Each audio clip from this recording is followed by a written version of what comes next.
Assalamualaikum warahmatullahi wabarakatuh. Halo semuanya, di sini saya akan menyampaikan pengaruh air teh celup terhadap pertumbuhan dan perkecambahan biji kacang merah.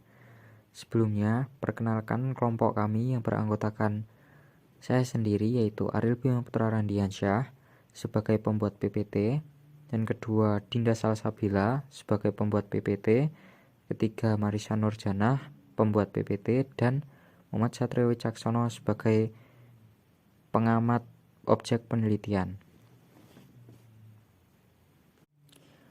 Bab 1. Pendahuluan.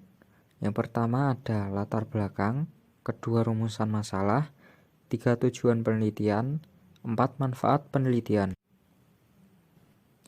Latar belakang masalah. Pertumbuhan pada tanaman dimulai pada proses perkecambahan biji. Namun, perkecambahan pada tanaman akan selalu berbeda. Hal itu disebabkan oleh faktor yang mempengaruhinya. Faktor yang mempengaruhi perkecambahan ada dua, yaitu faktor internal dan faktor eksternal. Berdasarkan hal tersebut, kami ingin meneliti tentang faktor eksternal pada biji kacang merah, terutama pada faktor air pada proses perkecambahan. Dalam penelitian ini, air berkedudukan sebagai variabel bebas, sehingga perlakuan yang hendak diuji adalah variasi air teh celup terhadap biji kacang merah. Yang kedua, rumusan masalah. Bagaimana pengaruh variasi dosis volume air teh celup terhadap laju perkecambahan biji kacang merah? Yang ketiga, tujuan penelitian. Untuk mengetahui pengaruh variasi dosis volume air teh celup terhadap perkecambahan biji kacang merah. Yang keempat, manfaat penelitian, yaitu dapat mengetahui pengaruh variasi dosis volume air teh celup terhadap laju perkecambahan biji kacang merah. Bab 2. Tinjauan pustaka. Perkecambahan. Perkecambahan adalah proses terhentinya dormansi pada biji, diawali dengan imbibisi atau proses penyerapan air, yang mengakibatkan aktifnya hormon-hormon dalam biji sehingga memicu pertumbuhan plumula atau calon daun dan radikula atau calon akar. Perkecambahan benih dapat diartikan sebagai dimulainya proses pertumbuhan embrio dari benih yang sudah matang. Dikutip dari Thais and Zeiger 1988. Proses perkecambahan melibatkan proses fisika maupun kimiawi. Proses fisika terjadi ketika biji menyerap air atau imbibisi akibat dari potensial air pada biji yang kering. Proses kimiawi yaitu dengan masuknya air, biji mengembang dan kulit bijinya akan pecah. Kemudian kacang merah. Kacang merah atau biasa disebut kacang buncis merupakan tanaman semusim yang berbentuk perdu. Buahnya atau polongnya pendek, sekitar 12 cm. Warnanya bermacam-macam. Tumbuhnya memerlukan penyangga. Kacang merah merupakan sumber protein penting dan banyak mengandung vitamin A, B, dan C, terutama pada bijinya. Dikutip dari Hendro Sunaryo dan Rismunandar 1984 halaman 132. Pengembangbiakan dilakukan dengan bijinya juga memerlukan media tanam yang baik. Kacang merah dapat tumbuh baik di daerah basah atau dingin pada ketinggian 1.400 sampai 2.000 meter di atas permukaan laut. Kemudian pengaruh air. Dalam fisiologi tumbuhan, air merupakan hal yang sangat penting sehingga menjadi hal utama yang harus diperhatikan pada budidaya pertanian. Air adalah zat atau unsur yang penting bagi semua makhluk hidup di bumi. Manfaat air bagi tumbuh-tumbuhan yaitu untuk transportasi bahan makanan dan menegakkan tumbuhan. Kehadiran air di dalam sel mengaktifkan sejumlah hormon perkecambahan awal. Masuknya air pada biji menyebabkan enzim bekerja aktif. Bekerjanya enzim merupakan proses kimia. Perubahan pengendalian ini merangsang pembelahan sel di bagian yang aktif melakukan mitosis seperti di bagian ujung radikula. Yang terakhir yaitu air teh. Daun teh tinggi antioksidan yang bermanfaat untuk mencegah pertumbuhan sel-sel kanker dan mencegah radikal bebas. Daun teh juga tinggi kadar nitrogen dan kaya kafein. Seduhan teh ini mengandung mineral, karbohidrat, dan nutrisi lain yang membantu pertumbuhan tanaman. Dengan cara ini bukan hanya mengusir hama dan mencegah jamur, juga menambah nutrisi pada tanaman. Bab 3. Metode penelitian. Yang pertama ada objek, itu biji kacang merah atau Phaseolus vulgarisel. Yang kedua tempat penelitian ada di rumah Muhammad Satrio Wicaksono yang beralamat di Grogol Kecil RT 3 RW 9 Umbul Harjo, Cangkringan, Sleman. Untuk waktu penelitiannya dimulai dari tanggal 24 Juli 2022 sampai 7 Agustus 2022. Kemudian ada alat dan bahan. Untuk alatnya itu ada yang pertama ada pensil dan bolpen untuk mencatat hasil penelitian. Yang kedua ada penggaris untuk mengukur tinggi perkecambahan. Yang ketiga ada buku tulis untuk mencatat hasil penelitian. Yang keempat ada kertas label untuk memberikan keterangan pada tiap-tiap gelas cup. Yang kelima ada sendok makan untuk menakar air teh celup. Dan yang terakhir ada cup gelas plastik untuk tempat menanam biji kacang merah. Untuk bahannya itu ada air teh celup untuk bahan penguji jenis air terhadap biji kacang merah dengan takaran. Yang pertama itu diberi 1 sendok makan perharinya. Yang cup kedua diberi 2 sendok makan perharinya. Cup ketiga diberi 3 sendok makan perharinya. Cup keempat diberi 4 sendok makan perharinya. Dan yang cup kelima diberi 5 sendok makan perharinya. Yang selanjutnya ada variabel penelitian.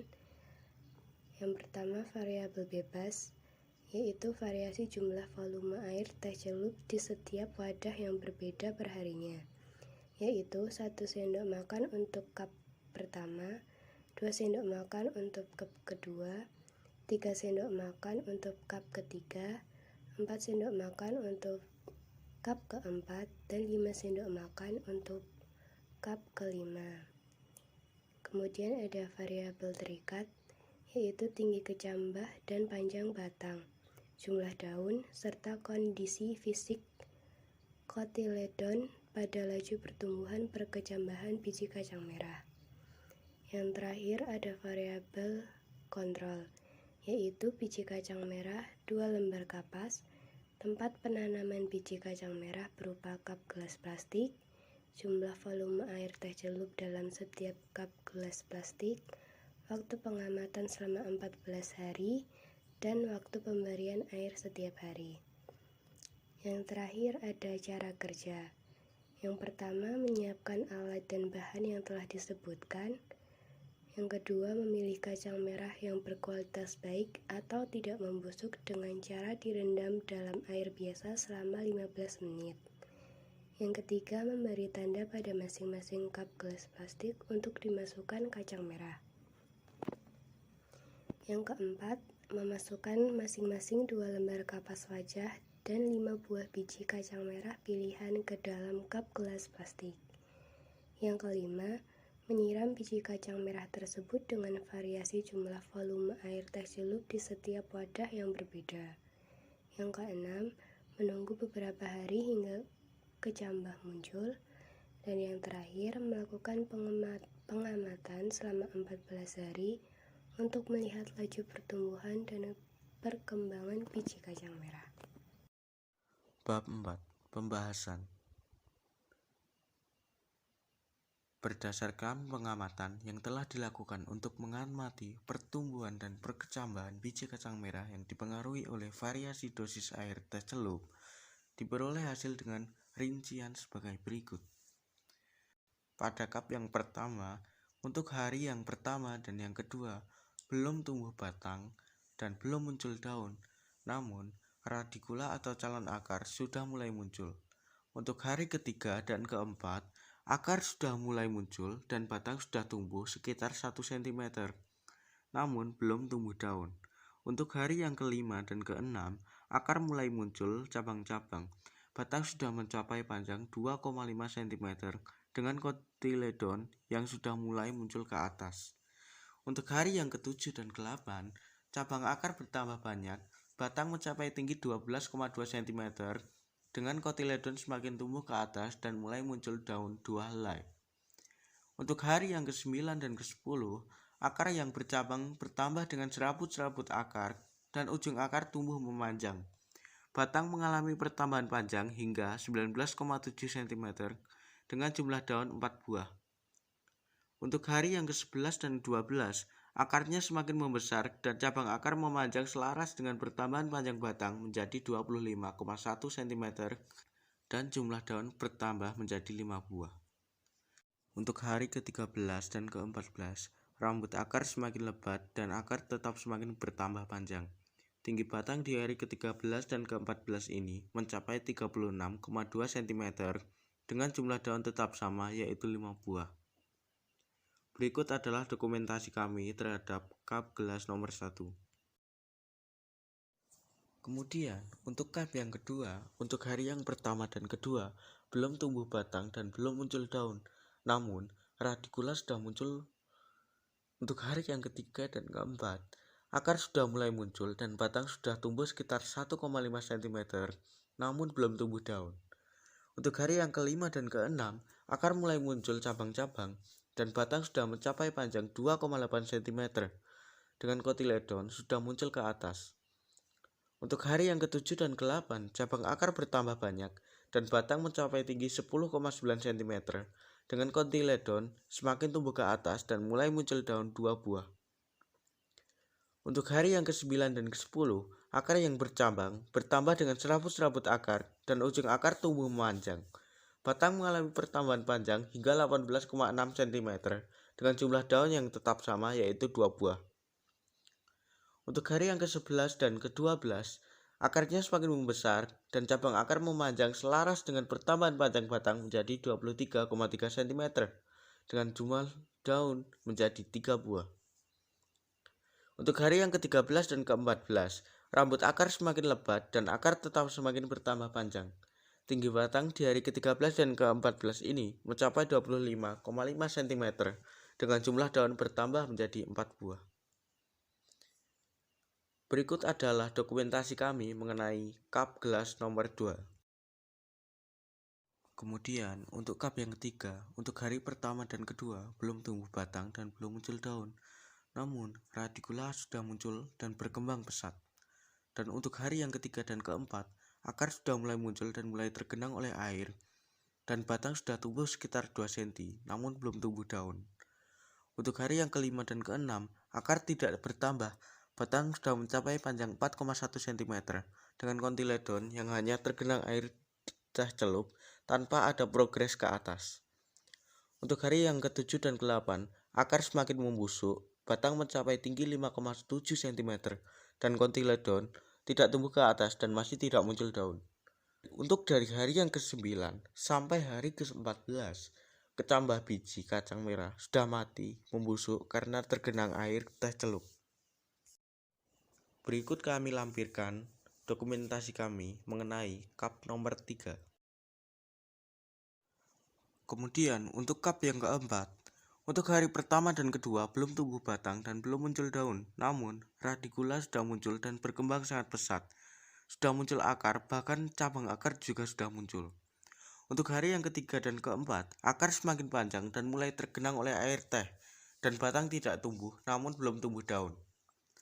Untuk hari yang kelima dan keenam, akar bertambah, namun jika proses membusuk. Batang tidak tumbuh dengan kotiledon yang hanya tergenang air teh celup tanpa ada progres ke atas. Untuk hari yang ke-7 dan ke-8, akar semakin membusuk, tidak keluar batang, kotiledon tidak tumbuh ke atas dan tidak ada kemungkinan keluar daun. Karena kotiledon yang tergenang air dan mulai membusuk dengan adanya jamur di sekitar biji. Untuk hari yang ke-9 sampai ke-14, kecambah biji kacang merah sudah mati, membusuk, dan berjamur karena tergenang air teh celup.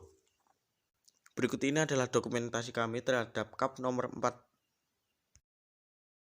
Kemudian untuk cup yang kelima, pada hari yang pertama dan kedua, belum tumbuh batang dan belum muncul daun. Namun, radikula sudah muncul dan berkembang sangat pesat. Sudah muncul akar, bahkan cabang akar juga sudah muncul. Untuk hari yang ketiga dan keempat, akar semakin panjang dan mulai tergenang oleh air teh. Batang dan daun tidak tumbuh karena biji tergenang oleh air teh celup. Untuk hari yang kelima dan keenam, akar sudah membusuk, batang muncul kecil lalu busuk dan berjamur. Untuk hari yang ke-7 sampai hari yang ke-14, kecambah biji kacang merah sudah mati, membusuk, dan berjamur karena tergenang air teh celup. Berikut adalah dokumentasi kami mengenai KAP nomor kelima. Bab 5. Kesimpulan dan saran. Kesimpulan. Berdasarkan hasil praktikum pada pertumbuhan dan perkembangan dapat disimpulkan bahwa proses pertumbuhan dan perkembangan kacang merah, khususnya dari waktu ke waktu, mengalami perubahan tumbuh tanaman apabila dilihat dari bertambahnya tinggi jumlah daun dan ada tidaknya akar. Pertumbuhan dan perkembangan tanaman tersebut dipengaruhi oleh faktor dari luar maupun dari dalam.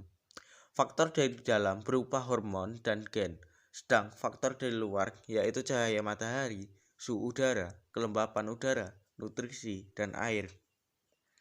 Di dalam teh terdapat berbagai kandungan mineral seperti kalsium, magnesium, mangan, fluor, zinc, kalsium, dan sebagainya yang mampu memperbaiki kesuburan tanah, merangsang pertumbuhan akar, batang, dan daun. Kandungan 4,15% nitrogen dan nutrisi ini bermanfaat untuk menyuburkan tanah. Selain itu, kandungan nitrat juga membantu menyuburkan tanaman sebab nitrat mudah diserap oleh tanah atau media tanam lainnya seperti yang kami gunakan yaitu kapas.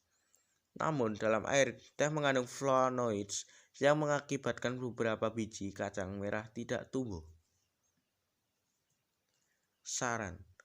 Bagi peneliti, saat melakukan praktikum, hendaknya memperhatikan kualitas kacang merah yang akan ditanam, dan juga memperhatikan kondisi lingkungan yang sesuai dengan yang akan diteliti sehingga hasil percobaan baik dan valid. 2. Hendaknya ganti teh celup dengan jangka waktu yang tidak terlalu lama agar tidak membusuk dan mengganggu pertumbuhan perkecambahan kacang merah. 3. Dapat mengembangkan penelitian lebih lanjut tentang pengaruh air teh celup terhadap pertumbuhan dan perkembangan biji kacang merah. Saran untuk pembaca, ketika akan melakukan percobaan serupa, diharapkan memahami teori-teori yang dibutuhkan untuk pengambilan data, sehingga hal-hal yang mungkin menjadi faktor pemacu dapat diminimalisir. Sekian dari kelompok kami. Apabila ada salah kata, mohon dimaafkan. Terima kasih.